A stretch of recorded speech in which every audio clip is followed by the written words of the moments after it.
오늘 읽은 이 본문을 통해서 범사에 감사하라는 말씀을 드리겠습니다. 이 말씀 우리가 잘 아는 대로 데살로니가 교회에 바울이 보낸 서신이죠. 이 데살로니가 교회는 사도 바울이 두 번째 선교 여행을 하던 중에 방문했던 곳이 이 데살로니가라는 곳인데, 이곳에서 전도하여 세운 교회가 바로 이 교회입니다. 그런데 바울이 이곳에서 전도할 동안 어려움이 참 많았거든요. 그래서 결국은 쫓겨날 수밖에 없었던 곳이 바로 데살로니가라는 곳이었습니다. 그런데 사도행전 17장에 보면 바울이 이곳에서 복음을 어렵게 전했지만 그 중에서 믿는 사람들이 일어났거든요. 4절에 보면 경건한 헬라인의 큰 무리와 적지 않은 귀부인들이 믿었다고 기록이 되어 있습니다. 바울이 이곳에서 전도할 때 환난을 많이 겪었거든요. 이 도망을 갈 수밖에 없었던 곳이 바로 또 이곳이었습니다. 그래서 바울은 이런 말씀했지요. 그 나라를 위하여 너희가 또한 고난을 받는다. 바울이 떠난 다음에도 이제 믿는 자들이 계속해서 고난을 받았거든요. 그래서 바울은 이 교인들에게 너희가 하나님의 나라를 위해서 고난을 받습니다, 이렇게 기록을 하고 있습니다. 이 교회는 박해와 어려움 가운데서 세워진 교회였습니다. 바울 사도는 그리스도를 믿는다는 그 일 때문에 이곳에서 매를 맞았고 결국은 쫓겨나고 말았습니다. 그럼에도 불구하고 바울은 이 데살로니가 교인들에게 너희들이 환난을 겪지만 천국에 들어가는 백성은 이 환난을 각오를 해야 된다, 이렇게 격려를 하고 있으면서 오늘 본문에 보면 항상 기뻐하라, 쉬지 말고 기도하라, 범사에 감사하라, 이렇게 가르치고 있습니다. 사실 당시의 사정을 보면 이 데살로니가 교인들이 기뻐할 만한 일은 없었거든요. 그리고 그들은 심지어 기도하는 일마저도 쉽지 않았습니다. 더군다나 그들에게 있어서 감사할 만한 조건은 없었습니다. 그럼에도 불구하고 바울은 이 세 가지를 항상 기뻐해라, 쉬지 말고 기도해라, 범사에 감사해라, 이렇게 말씀을 하고 있습니다. 이 세 가지는 우리 그리스도인들의 삶을 풍요하게 하고 또 건강하게 살게 하는 힘이 되기 때문입니다. 참된 그리스도인들은 이 세 가지를 보배처럼 여기면서 지키며 살아가는 자들입니다. 이것은 참된 믿음이 어떠한가, 무엇인가를 보여주기 때문입니다. 그 중에서 오늘은 세 번째인 범사에 감사라는 이 말씀을 함께 생각을 하겠습니다. 사실 우리 그리스도인들은 범사에 감사하기가 쉽지 않지만 늘 노력하고 감사의 생활을 하도록 힘을 써야 됩니다. 나에게 일이 잘 풀리고 좋을 때는 감사하기 쉽지만 그렇지 않을 때는 감사보다는 좀 원망할 때가 있잖아요. 그렇지만 그리스도인들은 이럴 때 어려울 때도 감사하는 자들이기 때문에 바울은 우리에게 범사의 모든 일에 감사하라고 말씀하고 있습니다. 그러면 범사에 감사하는 삶은 어떤 의미를 우리에게 주는 것일까요? 그것은 현재, 시간적으로는 현재입니다. 우리가 감사하기 위해서 깨어 기도를 하라는, 이 기도와 감사가 같이 연결이 되어 있거든요. 4장 2절에 보면 기도를 항상 힘쓰고 기도에 감사함으로 깨어 있어라, 이렇게 말씀하고 있습니다. 우리 예수님도 깨어 기도해라 라고 마태복음 25장 13절에 말씀을 하고 있습니다. 다시 말하면 감사하는 성도는 깨어 기도하는 자라는 뜻입니다.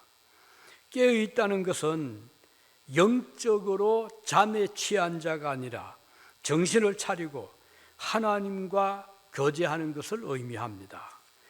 이 사람은 감사하는 생활을 할 수 있기 때문입니다. 다시 말하면 기도하며 사는 사람은 깨어 있는 사람입니다. 감사하는 마음을 간직하고 살아가는 자는 틀림없이 기도로 하나님과 연결이 되어 있습니다.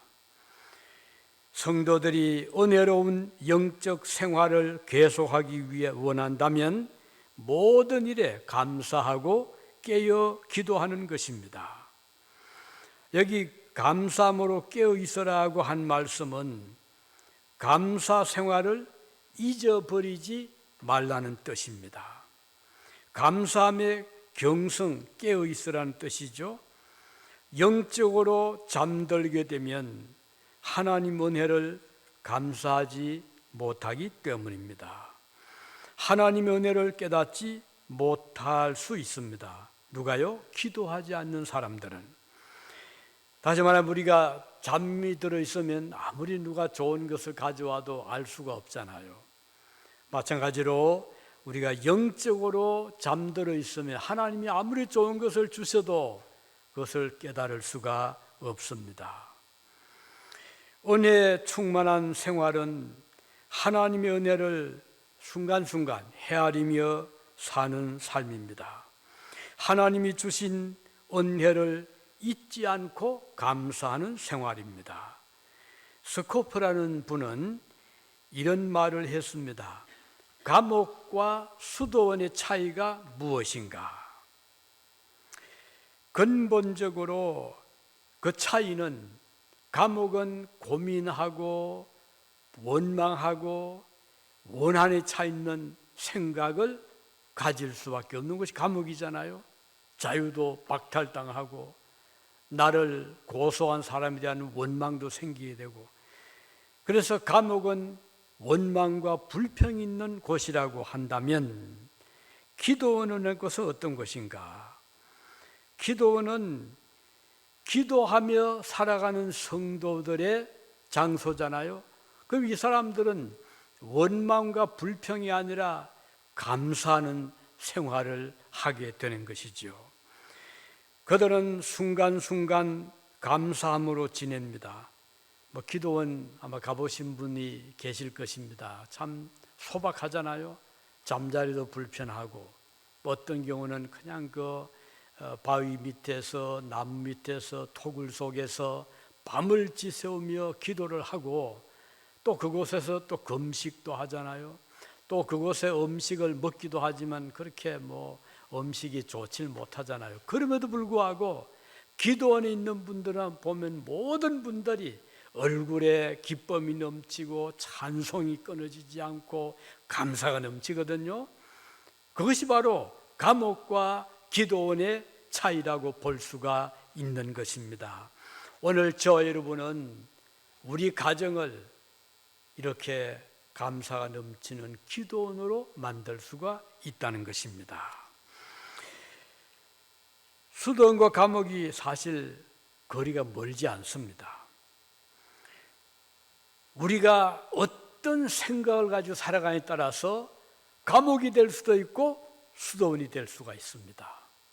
우리 집안이 기쁨이 넘치고 화목스러운 그런 수도원이 될 수도 있고, 또 반대가 될 수도 있는 것입니다. 바울 사도는 말하기를 너희는 감사하는 자가 되라, 이렇게 말씀했습니다. 감사함에 깨어 있어야 되겠습니다. 영적으로 잠든 상태에 우리가 빠져들어가면 감사가 사라지게 되고, 감사가 사라지게 되면 그 자리에 원망도 올 수 있고 불평이 올 수 있게 되고, 그러면 그 화목하고 아름답던 장소가 어둡게 되고 불편스러운 곳으로 바뀔 수가 있습니다. 그래서 범사에 감사라 이 말씀은 깨어 기도하라는 의미와 연결이 되는 것입니다. 자, 두 번째는 범사에 감사하는 삶은, 이제 첫 번째는 현재의 삶이잖아요. 두 번째는 과거를 돌아보면서 지난날 받은 은혜를 헤아리며 감사라는 의미가 있습니다. 우리가 범사에 감사하기를 원한다면 지난날 받은 은혜를 다시 기억하고 상기하는, 과거를 되돌아보는 의미를 가지게 되죠. 바울은 이렇게 말씀했습니다. 고린도전서 4장 7절에 내게 있는 것 중에 받지 아니한 것이 무엇이뇨? 네가 받았은즉 어찌하여 받지 아니한 것 같이 내 자신이 자랑하느냐 그랬습니다. 자, 우리가 지금 누리고 있는 삶, 하나님께서 모든 것을 주셨잖아요. 우리가 받지 않은 것이 무엇이 있습니까? 건강 하나님이 주셨잖아요. 또 아름다운 가정, 부모님, 자녀들 하나님이 주셨잖아요. 그리고 재능, 물질, 시간 하나님이 주셨잖아요. 내 스스로 만든 것이 그 중에 무엇이 있습니까? 내가 받지 않은 것이 무엇이냐, 이렇게 바울이 질문을 하면서 어찌하여 받지 아니한 것처럼 자랑을 하느냐, 이렇게 말씀하고 있습니다. 우리가 하나님 은혜에 대하여 감사하지 못하는 것은 몇 가지 이유가 있습니다. 하나는 큰 은혜를 받았음에도 불구하고 작은 것처럼 여기기 때문입니다. 그래서 감사하지 못하기 쉽습니다. 가끔 비교하잖아요. 아니, 내가 받은 건 나는 좀 적은 떡인데 옆에 사람은 떡이 커 보인단 말이죠.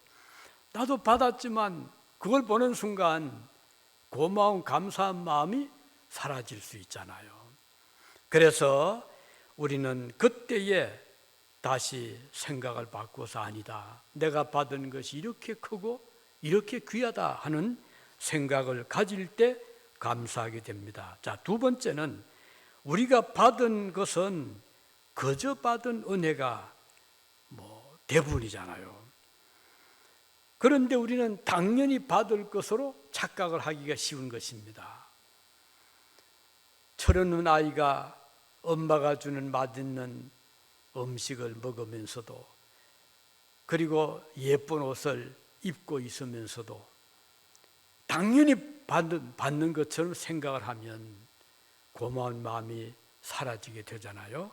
우리가 하나님께 받은 그 모든 은혜는 당연히 받는 것이 아니거든요. 그야말로 우리는 받을 만한 자격이 없음에도 불구하고 하나님 우리에게 은혜로 주셨잖아요. 그러므로 거저 받은 은혜를 당연히 받을 것이라는 생각을 이제 바꿀 수 있기를 바랍니다. 그리고 또 한 가지는 우리가 받은 것이 넉넉함에도 불구하고, 많음에도 불구하고 우리 생각으로 좀 부족하다, 모자란다고 생각하기가 쉽습니다. 그러면 어떻게 돼요? 감사보다는 불평이 나오게 되거든요. 그러므로 우리가 범사에 감사하면서 살기를 원한다면 받은 것이 없다라고 생각할 것이 아니라 받은 은혜가 너무나 많다고 말을 해야 될 것입니다. 적다면서 불평할 것이 아니라 많다고 하면서 기뻐할 것입니다. 모자란다 라고 하면서 아쉬워할 것이 아니라 넉넉하다 넉넉하다 하면서 허무태하고 감사해야 될 것입니다. 우리 주님의 일생을 돌아보면 우리 주님은 이 땅에 사실 동안 사실 많은 고생을 하셨잖아요. 사람들에게 인정받는 것보다는 배척을 당할 때도 많았어요. 심지어는 자기 동민들에게까지 배척을 받으셨습니다. 그럴 때 주님은 그 쭉 삶을 보면 누구를 원망하거나 불평한 적이 없어요. 그 자리를 피하고 그 어려움을 극복해 나가셨습니다. 우리 주님을 생각하면서 우리도 우리가 기대하는 것만큼 사람들 우리를 인정해 주지 않는다거나 또는 우리를 배척을 하더라도 우리는 그 자리를 조용히 피할지언정 왜 그렇게 합니까? 불평하고 원망하는 것보다는 주님의 모습대로 살아갈 수 있기를 바랍니다. 부요하게 우리가 살아가면서도 마음의 생각이 감사하지 못한다면 그 부요가 우리에게 부요로 느껴지지 않을 수가 있습니다. 반대로 어렵게 살아도 그 삶 속에서 만족하고 감사하는 마음을 가지게 되면 결코 그것이 우리에게 어려움이 되지를 않는 것입니다. 미국 여러 대통령 중에 링컨을 존경하는 분들이 많잖아요. 이 아브라함 링컨이 어린 시절에 가난했잖아요. 그럼에도 불구하고 그는 어려움을 극복을 하고 마침내 16대 대통령이 되었고 많은 사람들이 존경하는 그런 삶을 살았습니다. 오늘 우리의 삶이 비록 현실이 힘들고 어려워도 생각을 바꾼다면 감사하는 마음으로 우리 생각을 이렇게 변화를 시킨다면 그곳에서 참 기쁨과 행복을 발견할 수 있습니다. 환경이 아무리 좋아도 마음속에 불만과 불평이 늘 있다면 그곳에서는 행복을 찾을 수가 없습니다. 그리스에서 미국으로 이민을 온 한 젊은이가 있었습니다. 이 청년은 어린 시절 그리스에 살 동안 집이 매우 가난했습니다. 그래서 학교를 다니지를 못했습니다. 그러니까 자기 이름 겨우 배워가지고 이름 석자 쓸 정도밖에 글을 읽지를 못했습니다. 그런데 어느 날 그 가까운 데 있는 은행에서 은행을 지키는 수위를 모집한 뽑는다는 소식을 듣고 찾아갔습니다. 가는데 수위를 하고 싶은 지원자들 몇이 있었나 봐요. 그러니까 어쩔 수 없이 시험을 쳐야 되고 그 시험을 될 리가 없죠. 떨어졌습니다. 그런데 그 얼마 지난 다음에 미국에서 막노동하는 일꾼을 모집한다는 연락을 받고 지원을 했습니다. 거긴 글을 몰라도 되잖아요. 그게 무슨 일인지 모르지만 그래서 이 사람이 거기에 지원을 해서 몸은 또 건강하고 했고 그래서 이제 미국으로 건너왔습니다. 근데 열심히 성실하게 비록 막노동이었지만 매일같이 열심히 해서 인정을 받게 되고 그러면서 또 미국의 막노동이라서 그렇게 월급이 적은 건 아니잖아요. 그 돈을 나중에는 크게 성공을 하게 되었습니다. 나이 60이 되었어요. 그래서 이제 너무 이분은 감사한 마음이 있었지요. 그래서 주변 사람들을 아는 사람들 초청을 해서 60 회갑인지 모르겠지만 잔치를 배설을 해서 좋은 음식으로 대접을 했습니다. 그랬더니 한 참석한 분이 이분을 보고 제안을 했답니다. 당신은 들어보니 그 어렵게 그리스에서 이민을 와서 성공을 했는데 자서전을 했으면 좋겠습니다. 다음 오는 분들을 읽고 거기에 용기를 얻도록 그렇게 제안을 했습니다. 선생님의 말로 그런 자격이 됩니다. 이 말을 듣고 이 글이 있어서 임원원 분이 빙그레 웃으면서 이렇게 대답을 합니다. 나는 내 이름밖에 쓸 줄을 모릅니다. 자서전은 고사하고 이름 석자 겨우 씁니다. 라고 대답을 했습니다. 그 말을 듣고 제안했던 분이 다시 말합니다. 만일 선생님이 글을 알았다면 얼마나 더 크고 훌륭한 일을 했을까 생각이 됩니다. 이렇게 대답을 했습니다. 이 말을 듣고 그리스에서 이민 온 그는 이렇게 대답을 합니다. 나는 글을 몰랐기 때문에 사실 오늘에 이르게 되었습니다. 만일 내가 글을 알았다면 아마도 그리스 언행의 수위로 일생을 살고 말았을 것입니다. 이런 대답을 했다고 합니다. 사실 우리가 살다 보면 전화위복이 될 때가 있거든요. 그때는 좀 고통스럽고 괴로웠지만 나중에 그것이 우리에게 큰 축복으로 찾아올 때가 있습니다. 이 세상을 살아가면서 우리가 연약함으로 하나님께서 오히려 우리를 강하게 하신 그런 경험들을 할 때가 있습니다. 실패를 통하여 훗날 더 큰 성공을 하기도 합니다. 약한 자를 통해서 강한 자를 부끄럽게 하시는 우리 하나님이시기 때문입니다.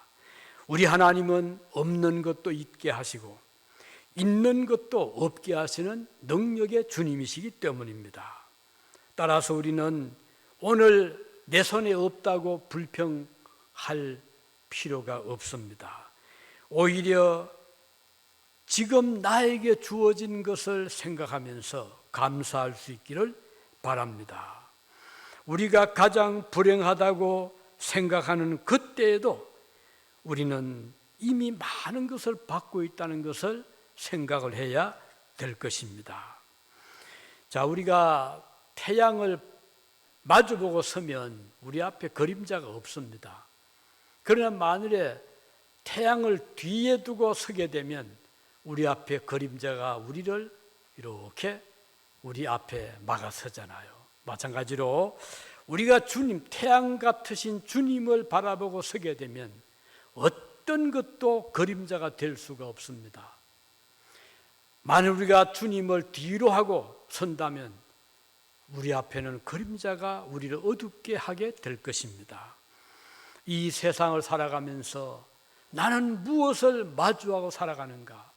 태양 대신 주님을 바라보고 서면 우리 앞에는 그림자가 있을 수가 없습니다. 항상 밝게 빛나게 될 것입니다. 따라서 현재 우리의 삶을 우리는 감사하는 이런 자들이 되기를 바랍니다. 자, 마지막으로 한 가지 더, 이 범사에 감사라는 이 말씀은 자, 처음에는 현재, 그 다음은 과거 받은 은혜, 이번에는 미래에 대한 감사인 것입니다.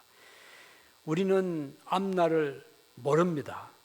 내일 일을 알 수가 없습니다. 그러나 범사에 감사하는 성도는 내일 일을 모르지만 미래에 일어날 것을 모른다 하더라도 우리는 미리 감사하며 살아갈 수가 있는 것입니다. 다시 말하면 우리의 생애가 내 손에 있는 것이 아니고 내 뜻대로 되어가는 것이 아니라 하나님의 장중에 하나님의 손 안에 있다는 것을 우리는 믿는 자들입니다. 바울은 말씀했습니다. 우리가 알거니와 하나님을 사랑하는 자, 곧 그 뜻대로 부르심을 입은 자들에게는 모든 것이 합력하여 선을 이루느니라. 로마서 8장 28절입니다. 하나님의 은혜를 입은 성도들에게 있어서는 때로는 역경, 어떤 고비, 힘든 그런 일들도 오히려 축복으로 바뀌어질 수 있다는 뜻입니다. 하나님의 사랑을 입은 그의 자녀들에 있어서는 슬픔과 불행도 은혜로 바뀌게 하신 하나님이십니다. 하나님의 뜻대로 부르심을 받은 성도들에게 있어서는 절망적인 상황도 오히려 소망의 문으로 열려질 수가 있습니다. 시편 기자는 시편 30편 11절에 이렇게 말씀합니다. 주께서 나의 슬픔을 변하여 춤이 되게 하시며 나의 베옷을 벗기시고, 베옷은 초상을 당했거나 슬픔이 거기에 달할 때 입는 옷이거든요. 유대인들의 어떤 습관이 있어서 아주 굵은 베옷을 입을 때 그들은 슬픔을 그렇게 표현을 했는데, 나의 베옷을 벗기고 기쁨으로 띠우셨나이다, 이렇게 말씀을 하고 있습니다. 우리가 잘 아는 그 빌리 그레엄 목사님이 어느 날 캐리비안이라고 하는 섬에서 75세 된 어떤 분을 만났답니다. 그런데 그분은 이 빌리 그레엄 목사님을 꼭 만나고 싶어 하다가 이제 만나는 시간이 돼서 그 두 분이 이제 식탁에 앉아서 음식을 나누면서 그 빌리 그레엄을 만난 분이 이제 자기가 하고 싶은 말을 합니다. 목사님, 나에게는 지금 없는 것이 없습니다. 돈도 많이 있고요. 그런데 나는 항상 허전하고 내 영혼이 있는지 없는지 모르겠습니다. 라고 하면서 아주 절망적인, 그러면서 나에게도 소망이 있겠습니까? 이렇게 말을 했습니다. 얼마나 그 목사님 그 말을 듣고 참 마음이 아팠겠습니까? 그래서 좋은 말을 이제 했겠죠. 그리고 나서 얼마 안 돼서 이 빌리 그레엄 목사님은 또 한 사람을 만나고 그리고 그분과 대화를 하는데, 그분도 나이는 75세, 같은 나이였어요. 그런데 그분은 빌리 그레엄 목사님께 이렇게 말을 하는 겁니다. 목사님, 지금 나에게는 돈도 없습니다. 어떤 때는 일불도 없을 때가 많습니다. 그러나 내 마음속에는 그리스도가 계십니다.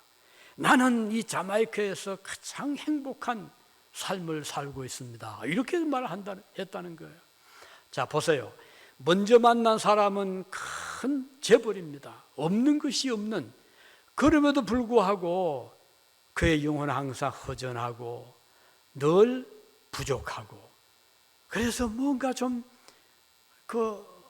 더 가지고 싶어 하는 그런 분이었고, 두 번째 사람은 가진 것이 별로 없었고 어떤 때는 일불짜리 하나 없어서 아쉬울 때도 있었던 그분이었지만, 그분은 그리스도 안에서 만족한 그런 모습을 이 목사님이 보면서 참 믿음의 그 부요함이 얼마나 큰가를 느꼈다는 그런 이야기를 들었습니다. 자, 사실 우리가 이 두 사람을 보면서 우리가 억만장자도 아니고 그렇다고 아무것도 없는 자도 아니지만, 그러나 삶의 자세에 있어서 우리는 소망을 가지고 있느냐, 우리가 가지고 있는 것에 또 설령 없다 하더라도 만족함을 가지고 살아갈 수 있느냐 하는 것은 우리 안에 그리스도를 모시고 사느냐에 따라서 이런 차이가 난다고 보겠습니다. 그 차이는 주님 안에 있는가 아니면 주님 밖에 있는가 따라서 행복할 수도 있고 불행할 수도 있고, 기쁨이 넘칠 수도 있고 슬퍼할 수 있는 것입니다. 하나님을 사랑하는 자에게는 모든 것이, 그것이 부하든지 가난하든지 성공하든지 실패하든지 모든 것이 합력하여 선을 이룬다는 것을 우리는 그리스도 안에 있는 자들은 아는 자들입니다. 주님 안에 있는 자에게는 비록 그것이 불행스러워 보이더라도 축복으로 바뀌어짐을 알기 때문입니다. 우리가 잘 부르는 그 찬송 중에 주 안에 있는 나에게 딴 것이 있으랴, 십자가 밑에 나아가 내 짐을 풀었네라는 찬송가, 우리 잘 부르 참 좋아하는 찬송이잖아요. 이 찬송가를 지은 사람은 에드먼드 하윗이라는 분이었어요. 이분이 1898년도에 이 찬송을 지었는데, 그는 젊을 때에 아주 어떤 꿈을 가지고 이 세상을 좀 좋은 세상을 만들고 싶은 그런 꿈이 있어서 좀 청소년들, 특히 좀 불량한 그런 사람들을, 좀 청년들을 모아서 그들에게 좀 좋은 말을 해주고 싶어서 모아서 이렇게 이야기를 하고 했는데, 한 번은 그 불량 청소년들이니까 얼마나 성격이 거칠겠어요. 이 거친 청소년에게 붙잡혀가지고 실컷 얻어맞았답니다. 그래서 척추를 다쳐가지고 7달 동안을 병원에 입원을 하게 되었습니다. 자, 병원에 병상으로 있으니까 낙심은 되고, 그 젊을 때 그 가졌던 꿈도 사라지고 믿음도 사라지게 되고, 그 자기를 때린 그 불량 그 청소년에 대한 그 원한이, 어떻게 저걸 갚아줄까, 그런 생각으로 하루하루 병상에서 지나는데, 그런데 어느 날 자기가 지금 누워 있는 그 병상, 병실을 이제 청소하는 흑인 여성이 들어와서 막 청소를 하면서 얼마나 기쁘게 노래를, 찬송을 부르는지, 그래서 누워있던 이 하윗이 그 여성에 물었답니다. 아니, 무슨 좋은 일이 있기에 그렇게 기쁘게 노래를 부르느냐고. 자기하고 너무 지금 대조가 되잖아요. 그래서 좀 궁금했던 거예요. 그랬더니 그 청소부 아주머니가 말합니다. 아니, 보세요. 우리 주님께서 저에게 힘을 주시니까 이렇게 즐거울 수밖에 없답니다. 이런 말을 하는 거예요. 그동안 이 하윗은 젊을 기분에 좀 불량 청소년들을 잘 좀 타일러서 좋은 세상을 만들려 하다가 지금 몸을 다쳐가지고 누워 있는데, 7개월 동안 누워 있으니까 이제는 그 생각 다 사라지고 마음속에 그 불만, 불평, 그 원한이 가득 차 있는 그런 때에 자기 방을 청소해주는 이 여성이 큰 기뻐하고 노래를 부르니까 그게 궁금했는데, 그분의 대답이 그리스도를 영접하니까 이렇게 기쁩니다, 이런 대답을 하는 거예요. 그때 이분이 굉장히 충격을 받게 되었습니다. 그래서 그는 생각을 바꾸어서, 그렇지, 나도 한때는 저랬는데, 그래서 완전 생각을 바꾸고 지은 찬송가가 바로 이 찬송이라고 합니다. 주 안에 있는 나에게 딴 근심이 있으랴, 십자가 밑에 나아가 내 짐을 풀었네. 원망의 짐, 불평의 짐, 근심의 짐을 십자가 밑에서 나가 풀었다, 그런 찬송을 지었다고 합니다. 자, 이제 말씀 뵙겠습니다. 하나님을 사랑하는 자, 곧 그 뜻대로 부르심을 받은 자에게는 모든 것이 합력하여 선을 이룬다고 했습니다. 믿는 자에게는 하나님께서 넘치는 축복으로 채워주신다고 했습니다. 그러므로 오늘 우리는 범사에 감사하는 삶을 살아갈 수가 있습니다. 우리는 오늘 하루하루를 살아가면서 걱정과 근심을 하나님께 다 맡기고 오히려 마음속에 감사의 그런 기쁨을 가질 수 있기를 바랍니다. 우리 뜻대로 안 되더라도, 저는 요즘에 이렇게 교회가 조금 좀 이렇게 많이 떠나니까 사실 목회자에 있어서 가장 아픈 때가 언제일까요? 뭐 교인들도 그렇지만 특별히 목회자에 있어서 교회가 부흥될 때 저는 기쁠 데가 없고, 반대로 교회가 좀 이렇게 설로하게 되면 가장 그 마음이 아플 때거든요. 이걸 모르는 교인들은 아이고 목사님 왜 우리 교회 부흥이 안 됩니까? 그 겉으로는 웃지만 속으로는 굉장히 아픈 막 찌르는 거거든요. 그래서 혹시 여러분들 딴 교회 가시더라도 교회가 어려워질 때 위로해 주시고 서로 위로하시고 목사님 힘냅시다, 기도합시다 이렇게 하면 얼마나 그 은혜가 되는데, 아이고 우리 교회 왜 이렇게 부흥이 안 되지 하면 그러니까말로 아픈 상처를 막 박는 그거 마찬가지거든요. 그러나 저는 감사한 마음 가집니다. 하나님 감사합니다. 이렇게 어려워지게 됨을 감사하게 생각합니다. 왜냐하면 우리보다 더 어려운 교회들이 얼마나 많습니까? 우리보다 교인들이 없는 교회 이 세상에 더 많아요. 그러면 그분들의 사정도 헤아릴 수가 있잖아요. 우리는 몰랐는데 참 어려울 때 이런 심정이 있구나 하는 마음을 가질 수 있잖아요. 그래서 범사에 감사한 삶은 첫째로 감사함으로 깨어있는 삶이다.